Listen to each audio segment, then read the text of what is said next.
당신은 이제 당신을 책임질 준비가 되어 있습니까? 우리는 오랫동안 책임이라는 이름 아래 살아왔습니다. 부모로서의 책임, 가장으로서의 책임, 사회인으로서의 책임, 누군가를 위해 살아야 했고, 누군가를 위해 참아야 했으며, 누군가를 위해 끊임없이 내 것을 내어주어야 했습니다. 새벽같이 일어나 밥을 짓고, 잠도 제대로 못 자며, 아이들 곁을 지키고, 힘든 내색 한 번 못하면서 버텨온 세월이 있습니다. 그 세월이 길었습니다. 그리고 그 세월은 결코 가볍지 않았습니다. 그런데 60대 이후 인생은 전혀 다른 질문을 던집니다. 이 질문 앞에서 많은 분들이 멈칫하십니다. 평생 남을 책임지며 살아왔는데 이제 와서 나를 책임지라니. 낯설고 어색하고 심지어 조금은 두렵기도 합니다. 어떤 분들은 이렇게 말씀하십니다. 나를 책임진다는 게 뭔지도 모르겠어요. 평생 나 자신을 생각해 본 적이 없어서요. 그 말이 얼마나 많은 것을 담고 있는지 듣는 사람의 가슴이 먹먹해집니다. 오늘 이 이야기는 누군가를 탓하거나 원망하자는 이야기가 아닙니다. 오히려 그 반대입니다. 기대를 내려놓고 자기 삶을 다시 세우는 분들께 드리는 조용하고 진심 어린 응원입니다. 우리는 왜 기대하며 살았을까? 인간은 본능적으로 인과관계를 믿는 존재입니다. 뿌린 만큼 거둔다. 심은 대로 난다. 주면 돌아온다. 이 믿음은 자연스럽습니다. 틀린 것도 아닙니다. 하지만 이 믿음이 가장 위험해지는 순간이 있습니다.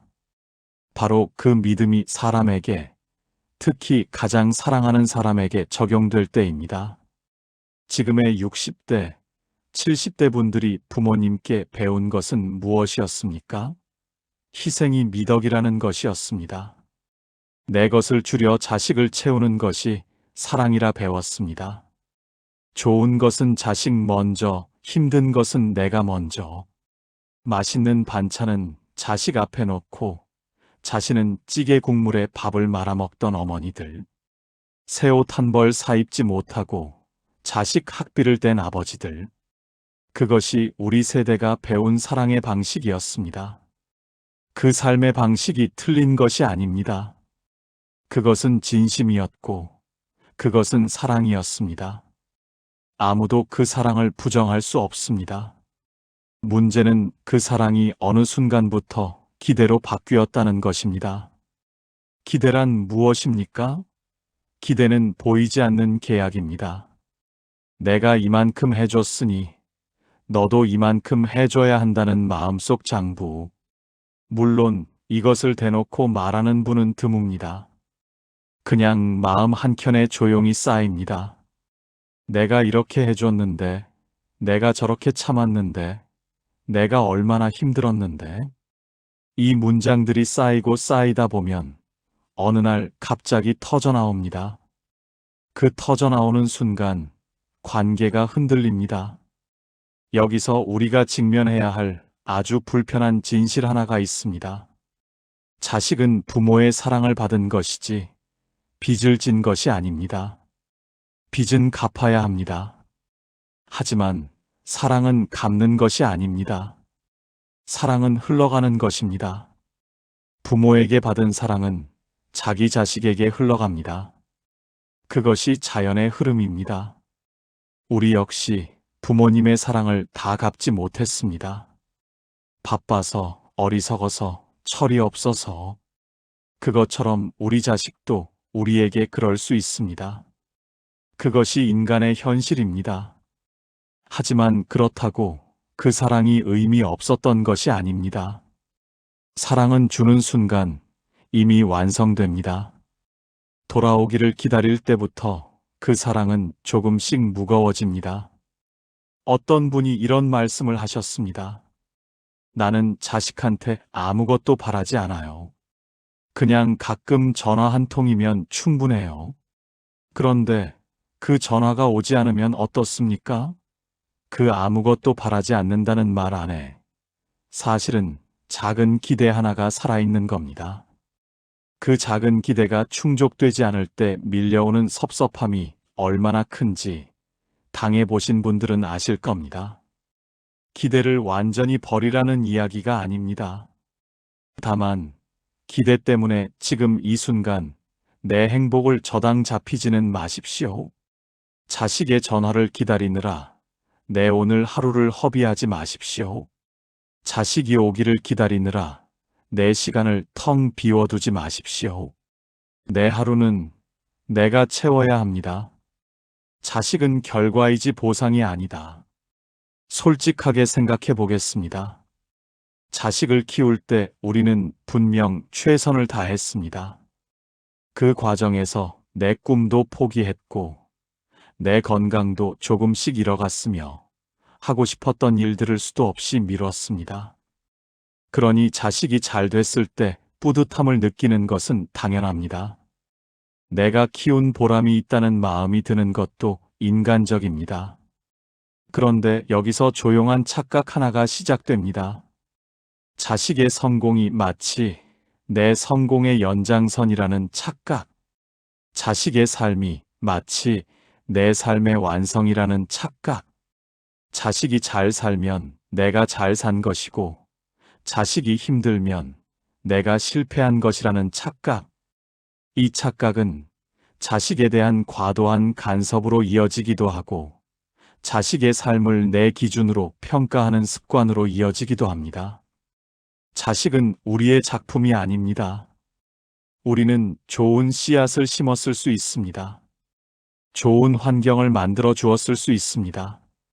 하지만 그 씨앗이 어떤 꽃을 피울지, 그 나무의 뿌리가 어느 방향으로 뻗어갈지는 그 사람 자신이 결정합니다.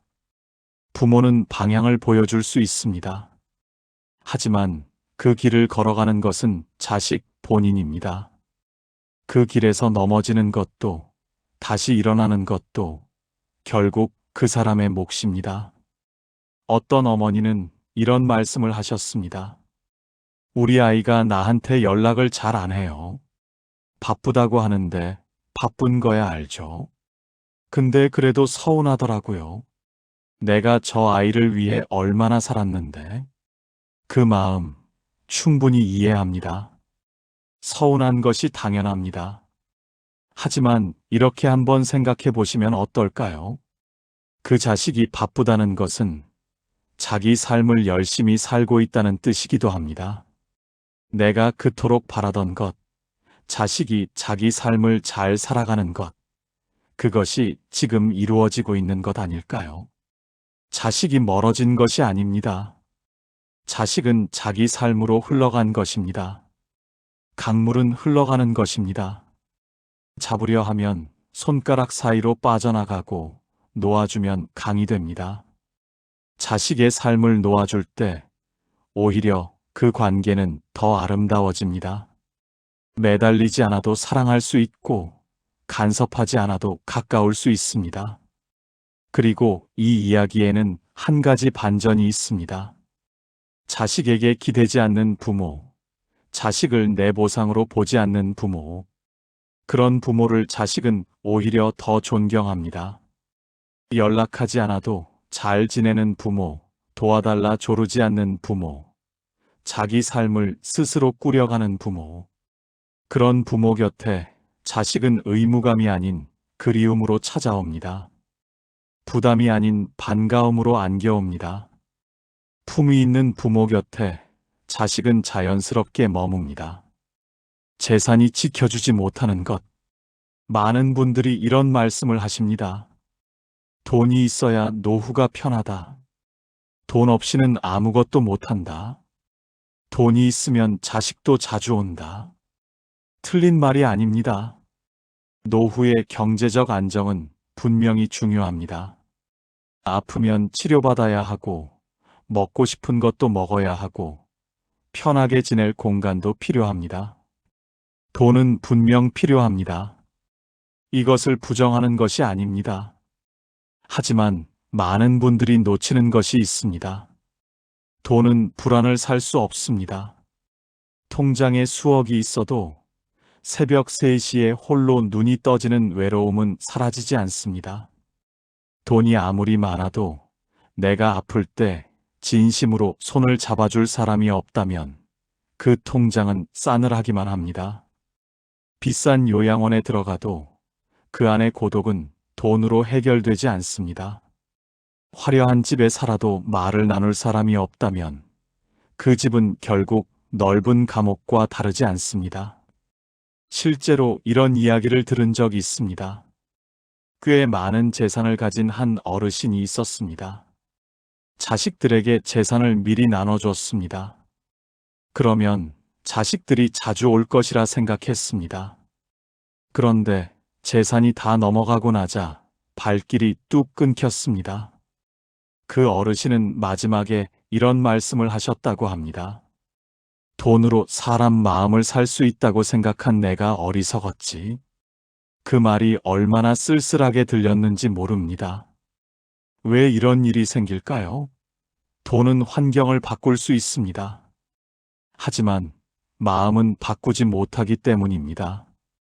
통장은 숫자를 채워주지만 마음은 태도가 채워줍니다. 인간의 행복을 연구하는 학자들이 공통적으로 발견한 것이 있습니다. 일정 수준의 경제적 안정이 갖춰진 이후에는 돈이 더 늘어나도 행복은 크게 늘지 않는다는 것입니다.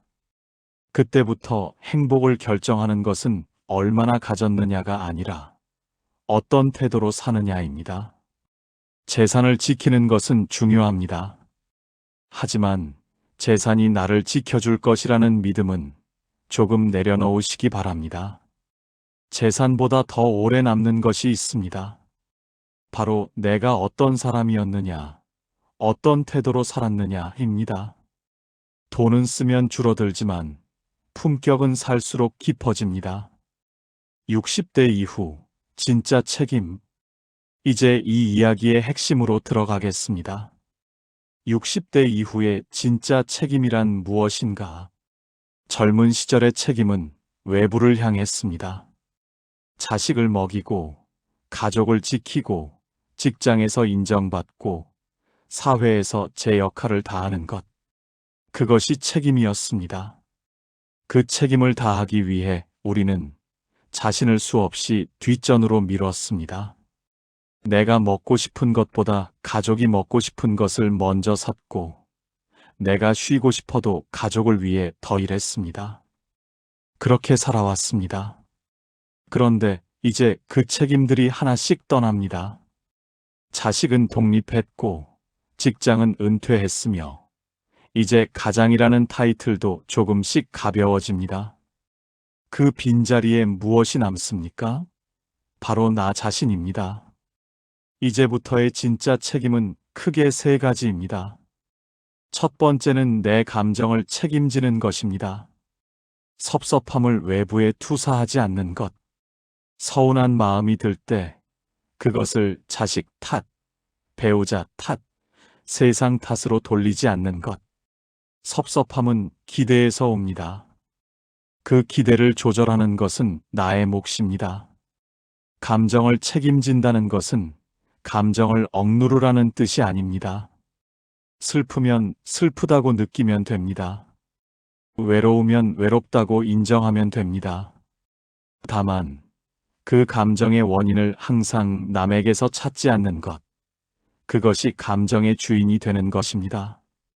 어떤 어르신은 자식이 연락을 안 할 때마다 내가 이 나이 되도록 이렇게 살 줄 몰랐다며 자책하셨다고 합니다. 그런데 생각해보면 자식의 연락과 내 삶의 가치는 사실 아무런 관련이 없습니다. 자식이 전화를 안 해도 나는 여전히 소중한 사람입니다. 내 삶의 가치는 자식의 연락 횟수로 결정되지 않습니다. 그것을 아는 것이 감정을 책임지는 첫 걸음입니다. 두 번째는 내 건강을 책임지는 것입니다. 건강은 노후의 가장 큰 자본입니다.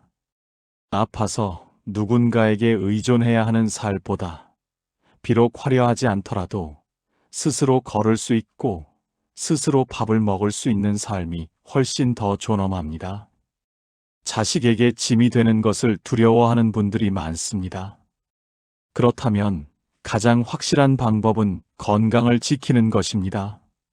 매일 조금씩 걷는 것, 과식하지 않는 것, 술과 담배를 절제하는 것, 정기적으로 검진을 받는 것, 거창한 것이 아닙니다. 작고 꾸준한 것들이 건강을 지킵니다. 몸이 아프면 마음도 약해집니다. 마음이 약해지면 의존하고 싶어집니다. 의존하면 기대가 생깁니다. 기대가 채워지지 않으면 섭섭함이 생깁니다. 건강을 지키는 것은 단순히 몸을 위한 것이 아니라 마음의 자립을 위한 것이기도 합니다. 세 번째는 내 시간을 책임지는 것입니다.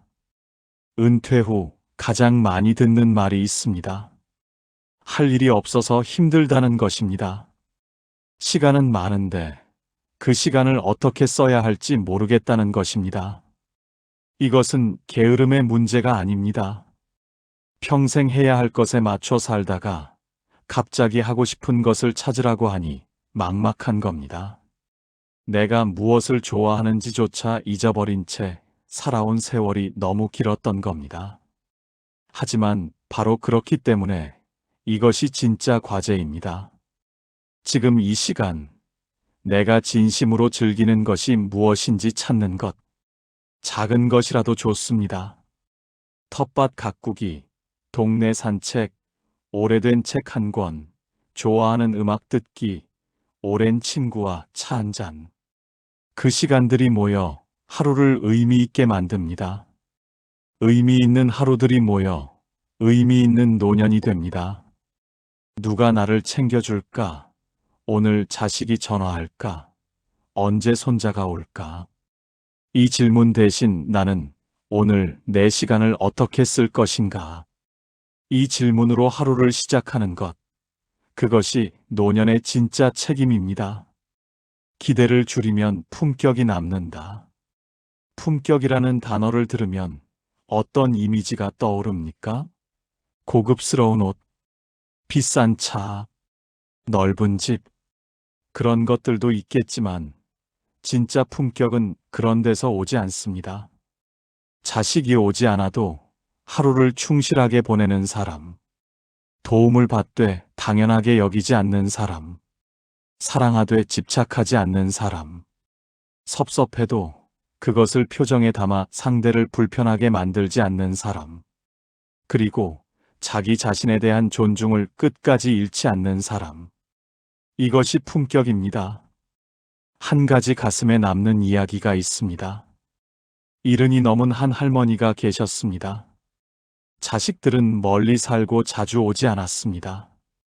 그런데 동네에서 그 할머니를 만나는 사람들은 한결같이 이런 말을 했습니다. 저 어르신, 참 우아하게 사신다. 이유가 무엇이었을까요? 자식 이야기로 한숨 쉬지 않았습니다. 남 흉보는 일도 없었습니다. 항상 단정하게 차려입고 텃밭을 가꾸며 동네 사람들에게 먼저 웃으며 인사했습니다.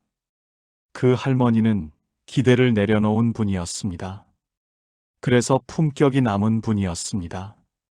기대를 줄이면 실망이 줄어듭니다. 실망이 줄어들면 불필요한 감정 소모가 사라집니다. 감정 소모가 사라지면 에너지가 생깁니다.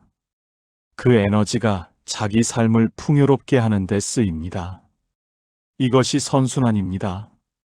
반대로 기대가 크면 어떻게 됩니까? 자식이 오면 왜 이제 왔냐 하고 자식이 가면 또 가냐 합니다. 전화가 오면 잠깐 좋았다가 끊으면 또 섭섭합니다. 이것은 기대가 행복을 갉아먹는 악순환입니다. 자식도 그 분위기를 느낍니다. 그리고 조금씩 방문의 횟수가 줄어듭니다. 기대를 줄이는 것은 포기가 아닙니다. 기대를 줄이는 것은 자유를 되찾는 것입니다. 더 이상 누군가의 행동에 내 감정을 맡기지 않겠다는 조용한 선언입니다. 기대는 줄이되 스스로에 대한 존중은 끝까지 지키십시오. 자존감이 있는 사람은 혼자서도 자신을 소중히 여기고 관계에서도 건강한 경계를 유지합니다. 그 자존감이 바로 품격입니다. 노년의 품격은 부유함에서 오지 않습니다. 자립에서 옵니다. 경제적 자립, 감정적 자립, 시간의 자립. 이 세 가지가 갖춰질 때 사람은 진정 단단해집니다. 그 단단함이 주변을 편안하게 만듭니다. 가장 중요한 질문. 마지막 챕터입니다. 이 모든 이야기를 관통하는 가장 중요한 질문 하나로 마무리하겠습니다. 나는 지금 나를 책임지고 있는가? 이 질문을 들으면 어떤 느낌이 드십니까? 혹시 불편하십니까? 억울하십니까? 평생 남들을 책임져 왔는데 이제 와서 나를 책임지라니. 그 불편함 충분히 이해합니다. 하지만 바로 그 불편함 안에 답이 있습니다. 우리는 오랫동안 나를 뒤로 밀어왔습니다. 언제나 자식이 먼저였고, 가족이 먼저였고, 나는 항상 마지막이었습니다. 먹을 것도 마지막, 쉬는 것도 마지막, 내 기쁨도 마지막. 그렇게 살아온 시간이 수십 년입니다. 이제 그 순서를 바꿀 때가 됐습니다. 나를 책임진다는 것이 이기적인 것이 아닙니다. 내가 건강하고 안정적일 때 자식에게도 부담이 아닌 존재가 될 수 있습니다. 스스로를 잘 돌보는 부모는 자식에게 가장 큰 선물을 주는 것입니다. 바로 걱정하지 않아도 된다는 안도감입니다. 자식이 일에 집중할 수 있는 것도, 자기 삶을 충실하게 살 수 있는 것도 부모가 든든히 자기 삶을 지키고 있을 때 비로소 가능합니다. 이 질문을 피하지 않는 사람은 결코 무너지지 않습니다. 어려움이 와도, 외로움이 찾아와도, 몸이 아파도 나는 나를 어떻게 지킬 것인가를 묻는 사람은 그 안에서 길을 찾습니다. 어떤 어르신이 이런 말씀을 하셨습니다. 예전에는 자식 걱정에, 남편 걱정에, 세상 걱정에 잠을 못 잤는데 어느 날 생각했어요. 이 걱정들 중에 내가 해결할 수 있는 게 뭔가? 그냥 내 건강 챙기고 내 하루 잘 살자. 그랬더니 마음이 이렇게 편해졌어요. 그 말이 참 오래 기억에 남습니다. 자식은 영원하지 않습니다. 재산도 영원하지 않습니다. 건강도 언젠가는 한계가 옵니다. 하지만 내 태도는 남습니다. 내 선택은 남습니다. 내 품격은 남습니다. 죽는 순간까지 내가 어떤 사람으로 살았는가는 지워지지 않습니다. 그것이 진짜 유산입니다. 통장에 남겨주는 돈이 아니라 삶의 방식으로 보여주는 가르침. 기대 앞에서도 무너지지 않았던 모습, 혼자서도 충실하게 살아간 모습, 자식을 사랑하되 집착하지 않았던 모습. 그것이 자식의 마음에 남아 그들의 노년을 이끄는 등불이 됩니다. 그것이 진정한 부모의 유산입니다. 60대 이후는 버려지는 시간이 아닙니다. 남의 기대에 맞춰 살던 시간이 끝나고 비로소 자기 삶의 주인이 되는 시간입니다. 어쩌면 태어나서 처음으로 진짜 나로 살 수 있는 시간인지도 모릅니다. 누군가 나를 챙겨줄까 묻지 마십시오. 나는 나를 어떻게 지킬 것인가? 그 질문으로 오늘 하루를 시작하십시오. 기대는 줄이고, 자립은 늘리고, 품격은 지키십시오. 오늘 하루도 수고 많으셨습니다. 그리고 지금 이 순간에도 여러분은 충분히 잘 살고 계십니다. 그 사실을 잊지 마십시오. 이 글이 오늘 하루 작은 위로가 되셨으면 합니다. 기대 대신 품격을 선택한 모든 분들께 진심으로 응원을 보냅니다. 구독과 좋아요 함께 해주세요. 별책룸이었습니다.